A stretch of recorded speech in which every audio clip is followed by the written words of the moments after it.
So hello everyone, जैसा कि NTSC के बारे में अब धीरे धीरे आपको नॉलेज होने लगी है। अब आपको ये नहीं समझ में आ रहा होगा कि भैया अब स्टार्ट कैसे करना है। ये सारी चीजें अब हम लोग शुरू करने वाले हैं आप सभी लोगों के लिए। तो कुणाल सर आपको साइंस पढ़ाने वाले हैं इस चैनल पर। पूरी एनटीएससी की प्रिपरेशन हम लोग कराने वाले हैं, ठीक है। सारी डिटेल अभी कुणाल सर बताएंगे। उससे पहले मैं आपको बता दूं कि आप लोग प्लेलिस्ट जरूर चेक कर लीजिएगा। जो बच्चे नए हैं कि आपको अगर एनटीएससी के बारे में कोई भी नॉलेज नहीं है तो एनटीएससी 2021-22 इसका प्लेलिस्ट जरूर चेक करिएगा। 5-6 वीडियो है, उसमें आपको पता चलेगा कि क्या क्या कैसे कैसे एनटीएससी है। और जो बच्चे टेलीग्राम पर नहीं है प्लीज ज्वाइन कर लीजिए। जो भी इंफॉर्मेशन होगी एनटीएससी के रिगार्डिंग आपको यहीं पर मिलेगी, ठीक है। इस वीडियो में कुणाल सर आपको बहुत डिटेल में आपको बताएंगे कि साइंस की प्रिपरेशन कैसे करनी है, 40 में से 40 नंबर पूरे कैसे लाने हैं स्टेज 1 में। ये सारी डिटेल अब आपको कुणाल सर बताएंगे। तो अगर आप एनटीएससी के लिए प्रिपरेशन करने जा रहे हो, ठीक है, सबसे पहली चीज तो हमें पता होना चाहिए ना कि एनटीएससी होता क्या है। अगर आप एनटीएससी के बारे में सोच रहे हो कि हम इसको क्रैक करें, है ना, तो सबसे पहले मैं बता देता हूँ एनटीएससी होता क्या है। एनटीएससी एक स्कॉलरशिप एग्जाम है, ठीक है। अगर आप इसको क्रैक कर लेते हो तो आपको मंथली स्कॉलरशिप मिलती है, ठीक है। तो आप देखते हैं एनटीएससी हम कैसे क्रैक कर सकते हैं, क्या क्या चीजें हमें करनी चाहिए, है ना। अगर आप 9th में हो या फिर 10th में हो तो ये कंपटीशन एग्जाम है यार। अगर आपको प्रिपरेशन करनी है थोड़ी सी हटके सोचना होगा। कोई भी प्रॉब्लम आपके लिए आती है, ठीक है ना, आपको थोड़ा सा हटके ही सोचना होगा। क्योंकि नॉर्मल बच्चे तो सारी चीजें सोचते हैं कि ये स्टेप मुझे ये वाला करना चाहिए, बट कंपटीशन क्या रिक्वायरमेंट मांगता है, आपकी एक अलग से थिंकिंग जो मांगता है ना, वो हमें यहाँ पे सीखनी है, ठीक है। वो हम साथ में सीखेंगे, हम भी डेवलप करेंगे, आप भी डेवलप करोगे, ठीक है। तो देखो एनटीएससी बेसिकली 2 स्टेज में होता है आपका, ठीक है। दोनों स्टेज में 2 एग्जाम्स होंगे आपके, एक मैट होगा एक सेट होगा, ठीक है ना। तो हमको क्या फोकस करना है, मैं आपकी किस में मदद करूंगा भैया, आपकी मदद करूंगा सेट वाले एग्जाम में, ठीक है, जिसमें हमें साइंस पोर्शन कवर करना है। 40 मार्क्स के क्वेश्चंस आते हैं आपके, 40 क्वेश्चंस आते हैं। क्या क्या सिलेबस इन्वॉल्व होता है, धीरे धीरे चीजें देखेंगे और सारी चीजें देखेंगे क्या क्या चीजें इसमें इन्वॉल्व होती है, ठीक है। देखो जनरल साइंस की अगर हम बात करते हैं, ठीक है, तो इसमें 40 क्वेश्चन स्टेज 1 में भी आता है और स्टेज 2 में भी आता है, ठीक है ना। दोनों में 40 क्वेश्चंस आते हैं और 40 मार्क्स के आते हैं, तो समझ लो वेटेज काफी अच्छा होता है, ठीक है ना। अगर आप ये वाला सेक्शन बहुत ही स्ट्रॉन्ग कर लेते हो तो बहुत ही अच्छा परफॉर्म करने वाले हो आप एनटीएससी में, ठीक है। तो इस सेक्शन में फिजिक्स कंटेन करता है आपका, केमिस्ट्री कंटेन करता है, बायोलॉजी कंटेन करता है। किस लेवल का भैया, क्लास 9th का प्लस क्लास 10th का, ठीक है। अगर आप ये दोनों चीजें अच्छे से स्ट्रॉन्ग कर लेते हो, क्लास 9th और 10th की जनरल साइंस अगर आप अच्छे से स्ट्रॉन्ग कर लेते हो तो आप एनटीएससी के लेवल में आ चुके हो, ठीक है। आपको बस प्रैक्टिस की जरूरत है। 9th-10th की अगर आप प्रैक्टिस अच्छे से कर लेते हो तो एनटीएससी की बेस आपकी हो चुकी है, ठीक है। एनटीएससी का बेस आपका हो चुका है। अब आपको सिर्फ क्या करना है, प्रैक्टिस करना है। तो वो प्रैक्टिस हमारे साथ कर लेना, है ना, हमारे साथ कर लेना।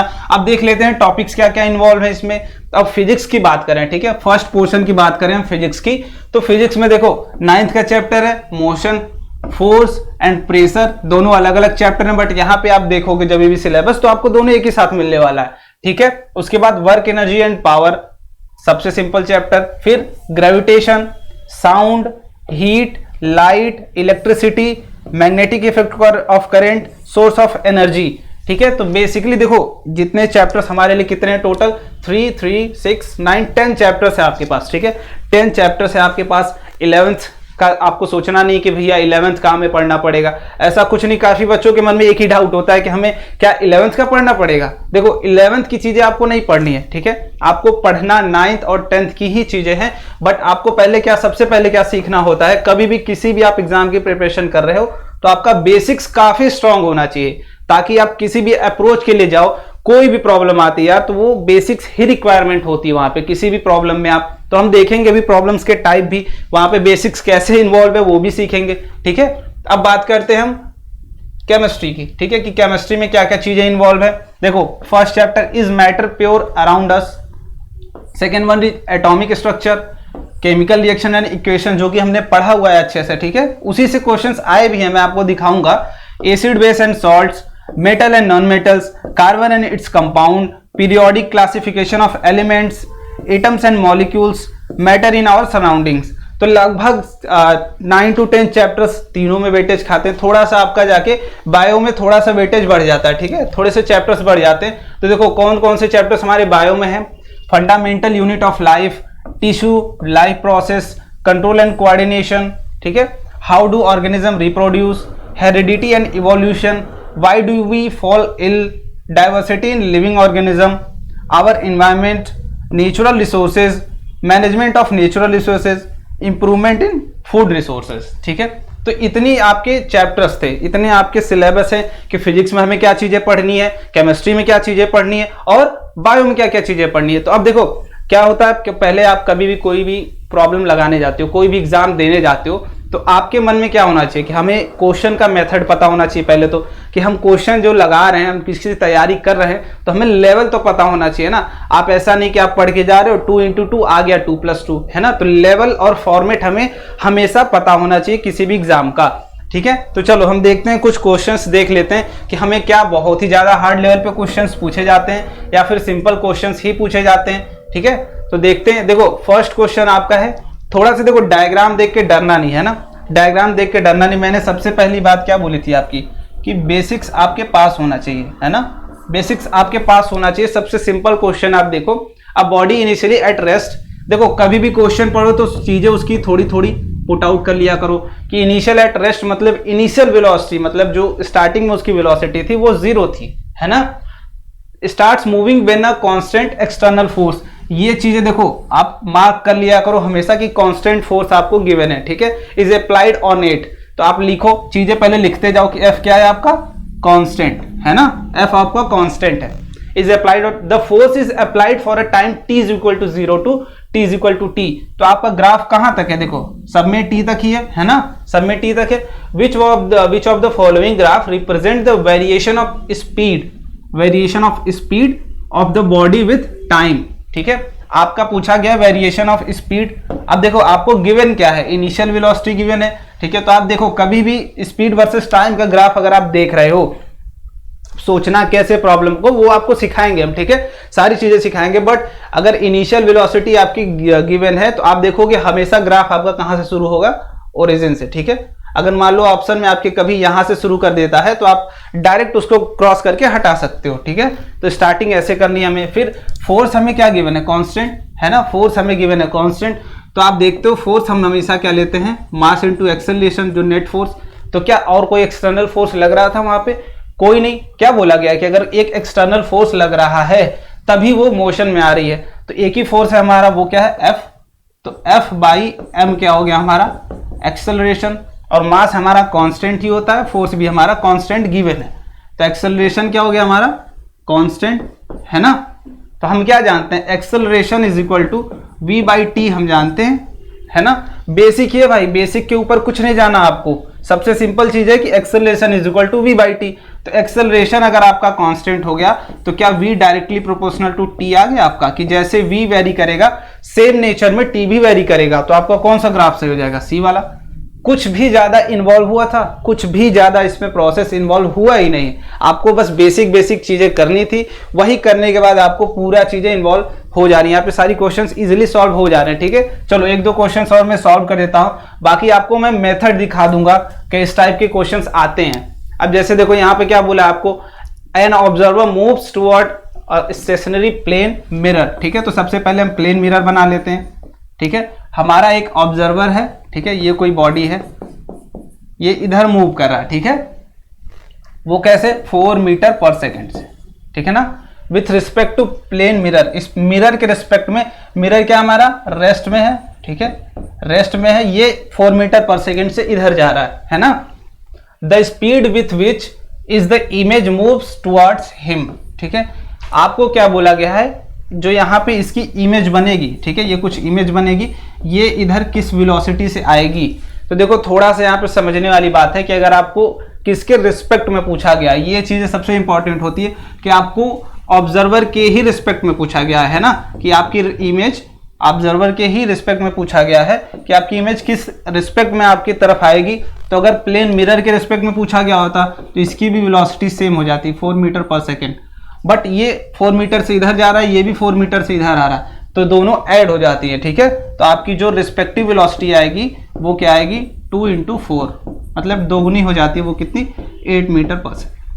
देखो कुछ भी नहीं है इस क्वेश्चन में भाई, कुछ भी नहीं है, है ना। ऐसे ही सिंपल प्रॉब्लम्स आते हैं यार, आप अगर थोड़ा सा भी फोकस्ड होकर पढ़ लेते हो, देखो इसमें क्या करना है आपको, एमीटर गिवन है आपको, है ना, उसकी रीडिंग गिवन है 2 एम्पियर। इट मींस ये बैटरी कितना करंट प्रोवाइड कर रही है, 2 एम्पियर। सबसे सिंपल बात है ना, सबसे पहला स्टेप हमारा और सबसे सिंपल स्टेप कि बैटरी 2 एम्पियर करंट दे रही है ना। Then what is the value of R, the resistance of ammeter negligible, ठीक है, वो निग्लिजिबल किया गया, तो आपको आर की वैल्यू बतानी है।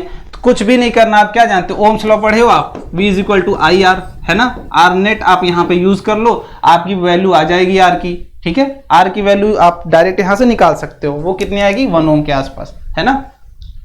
चलो अब देखो ऐसे ही सिमिलर प्रॉब्लम्स आपके आए हुए हैं यार, कुछ भी नहीं, आपको देखो ग्रेविटेशन आप अगर पढ़े हो तो जी का वैल्यू रिलेशन आप जानते हो कि जी क्या होता है, GM बाई आर स्क्वायर, ये आप पढ़े हुए हो, इसमें कुछ आपको बताना नहीं है। तो जी यहां से क्या समझ सकते हो, G is inversely proportional to R square. ये रिलेशन आप अगर पढ़ लेते हो तो आपको कुछ भी करने की जरूरत ही नहीं है ना, बस G1 की जगह R1, G1 और R की जगह R1, सेम आप उसके साथ भी कर सकते हो, तो इनवर्सली प्रोपोर्शनल आ जाएगा आपका D वाला, ठीक है। चलो अब नेक्स्ट क्वेश्चन देखते हैं। सारे देखो सिंपल प्रॉब्लम्स ही आए हैं आपके, बट आप कितना ज्यादा मेहनत कर लेते हो इस प्रॉब्लम को सॉल्व करने के लिए।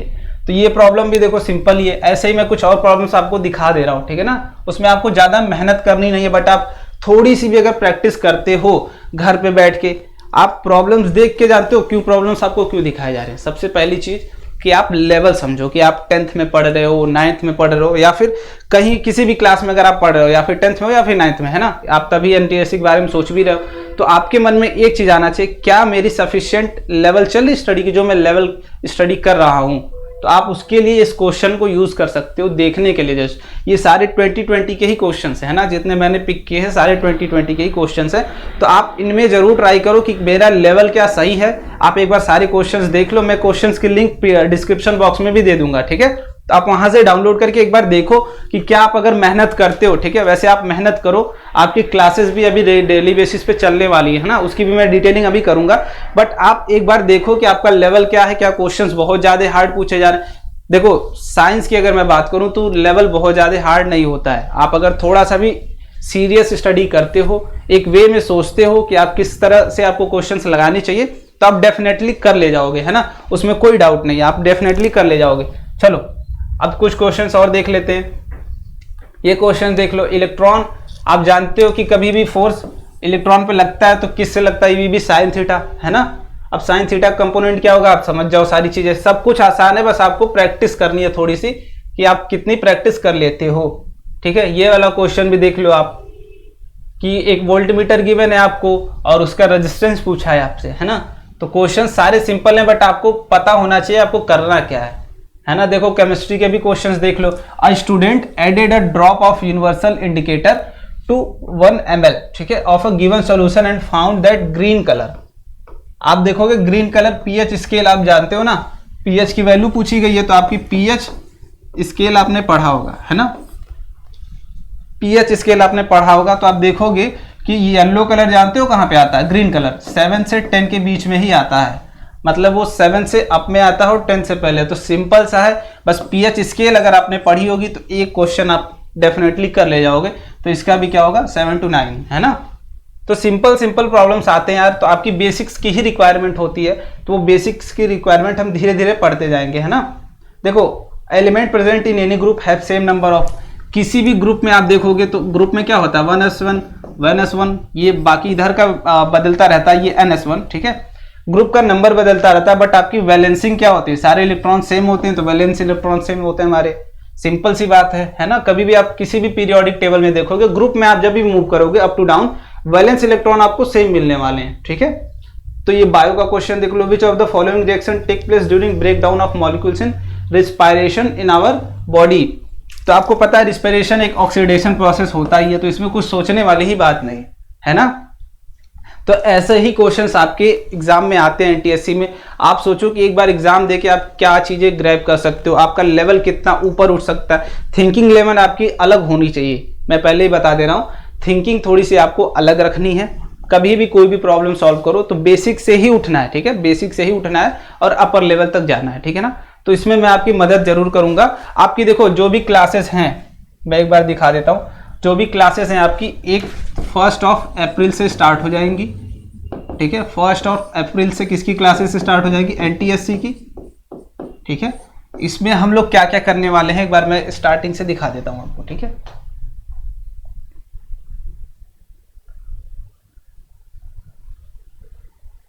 सबसे पहले तो हम स्टार्ट करेंगे फिजिक्स, ठीक है। सबसे पहले स्टार्ट करेंगे फिजिक्स और स्टार्ट करेंगे मोशन चैप्टर से, ठीक है। मोशन चैप्टर से स्टार्ट करेंगे, फिर उसके बाद कौन सा चैप्टर अपना पढ़ना है? फोर्स, ठीक है। फोर्स पढ़ेंगे। सबसे पहले आपकी स्टार्ट होगी 1 अप्रैल से, मैं इसको इरेज कर लेता हूँ सब कुछ। 1 अप्रैल से आपकी स्टार्ट होगी मोशन की क्लास, ठीक है। डेली बेसिस पे आपकी क्लासेस होंगी। हम ट्राई करेंगे मैक्स टू मैक्स किसी भी चैप्टर के लिए जितनी थ्योरी रिक्वायर्ड पॉसिबल होगी, 1 क्लास या फिर 2 क्लास, जितनी भी क्लासेस में आपकी मैक्स टू मैक्स प्रॉब्लम हो जाते हैं, थ्योरी जितनी भी रिक्वायरमेंट है। थ्योरी ऐसा नहीं कि सिर्फ थ्योरी पार्ट ही हम करेंगे, कभी भी कोई भी प्रॉब्लम आप जैसे कोई भी एक लेक्चर 1 देख रहे हो आप, ठीक है। लेक्चर 1 देख रहे हो तो इसमें क्या क्या आपको मिलने वाला है?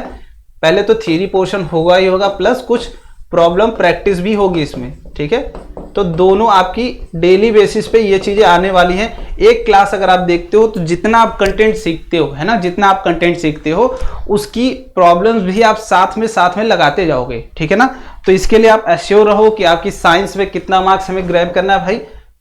आप अगर स्टेज 1 की बात करो या फिर स्टेज 2 की बात करो, किसी भी एग्जाम में आपको 40 मार्क्स मैं दिला दूंगा, बट आपको मेहनत मेरे साथ करनी पड़ेगी, है ना। जितनी मेहनत मैं करूंगा उसकी दुगनी मेहनत आपको करनी है। क्यों? मैं आपको पढ़ाऊंगा, जस्ट आपको उसकी प्रैक्टिस करनी है। मेरे साथ पढ़ना तो है ही, मेरे इतना मेहनत तो आपको मेरे साथ ही कर लेना है, बट उसके बाद वाली मेहनत आपको कर रही है प्रैक्टिस वाली मेहनत, है ना। तो आप एश्योर कर लो कि अगर आप सब्सक्राइब नहीं किए हो चैनल, और अगर आप ट्राई कर रहे हो कि आप एनटीएससी क्रैक करो, है ना, आप चाहते हो कि एनटीएससी क्रैक करो, तो आप 1 अप्रैल से इस चैनल पे कंटिन्यूअस आप विजिट करते रहो, लेक्चर्स पाते रहो, पढ़ाई करते रहो और फोड़ते रहो, ठीक है। जाओ एंजॉय करो। 1 अप्रैल से सारी लेक्चर्स आपको एक सीरीज वाइज में मिलती चली जाएंगी, है ना, एक सीरीज वाइज मिलती चली जाएंगी। आपके जो भी मैथ वाले क्वेश्चंस हैं वो उसकी आंसर देख लेंगे, है ना। सेट में जो आपका प्रॉब्लम साइंस वाला पोर्शन है मैं वो सारी चीजें आपको कराते जाऊंगा, ठीक है। तो एंजॉय करो। Best of luck.